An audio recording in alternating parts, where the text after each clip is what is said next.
Hello guys, অনেকদিন পর ছাদে আসলাম। সো এখন তো আর সূর্যের দেখাই পাওয়া যায় না। আজকে যে সূর্যের দেখা পাওয়া গেছে এই তো অনেক কিছু, তাই না? সো আজকে যখন আমি সকালে ঘুম থেকে উঠি দেখি যে বাইরে একটু একটু সূর্য। সো আমি দৌড়ে ছাদে চলে আসছি যে দেখি কি অবস্থা। সো এসে অনেক ভালো লাগতেছে। এই শীতকালে না সূর্য পাওয়া মানে বিশাল কিছু, মানে কি আর বলবো। তো যাই হোক, এবারে এত এত এত ঠান্ডা পড়ছে বলার বাহিরে। মানে মনে হইতেছে লিটারি আমি দেশের বাহিরে আছি, কোনো শীত দেশে আছি। মানে কি একটা অবস্থা।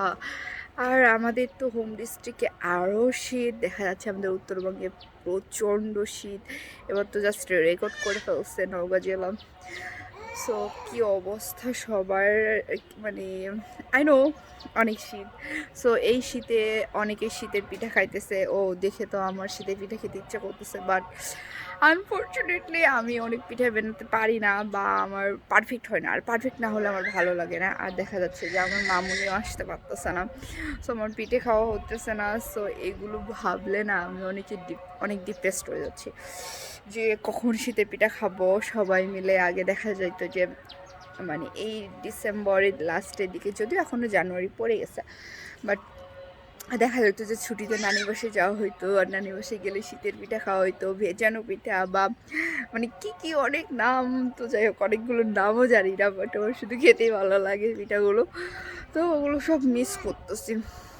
তো আমার মতো কারা কারা আছো যারা কিনা পিঠা মিস করতেছো? বিশেষ করে নানির বাড়ির পিঠার একটা স্বাদই আলাদা, সবাই মিলে একসাথে বসে খাওয়া।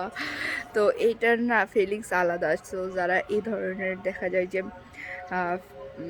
কাজিনরা মিলে আড্ডা দিতে পছন্দ করে, একমাত্র তারা এই ফিলিংসটা বুঝবে, মিস করার ফিলিংসটা। সো আমি আমার কাজিনদেরকে অনেক মিস করতেছি। দেখা যায় যে আমি হোম ডিস্ট্রিক্টে গেলে নানি বাড়িতে যাবো, আর নানি বাড়িতে গেলে আমার প্রত্যেকটা কাজিন আসবে, আর সবাই মিলে ও মাই গড অনেক এনজয় করা হয়। সো এগুলো খুব মিস করতেছি। আর সবচেয়ে বড় কথা হচ্ছে এই শীতে না আসলে কোনো কাজ করতে ইচ্ছে করে না, সারাটা দিন শুধু শুয়ে থাকি। অনলাইনে অর্ডার করি, দেখা যায় একদিন রান্না করে 2 দিন 3 দিন ভরে খাইতেছি। মানে কী যে একটা অবস্থা, মনে হইতেছে যে পানিতে হাতই দেওয়া যাবে না। আচ্ছা, আমার মতো কি সবার এমন হয়? মানে বিশেষ করে মেয়েদের কেমন হয় যে এই শীতে কাজ করতে ইচ্ছে করে না, পানিতে হাত দিতে ইচ্ছে করে না। সো মনে হয় যে একটু শুয়ে বসে থাকি আর আমাদেরকে কেউ একটু রান্না করে দেবে। বিশেষ করে ভাই, আমি তো এখন শুধু ভাবি যে এমন যদি হইতো যে আমি যা চাইবো তাই রান্না হয়ে যাবে। মানে লিটারি আমি একটা পাগল হয়ে গেছি, যার কারণে এসব কিছু ভাবতেছি। কারণ এসব কিছু হওয়া কখনোই সম্ভব না, মানে একমাত্র পাগলরা এইগুলো বলবে। মানে কি বলবো, এই শীতে মনে হয় আমি পাগল হয়ে গেছি।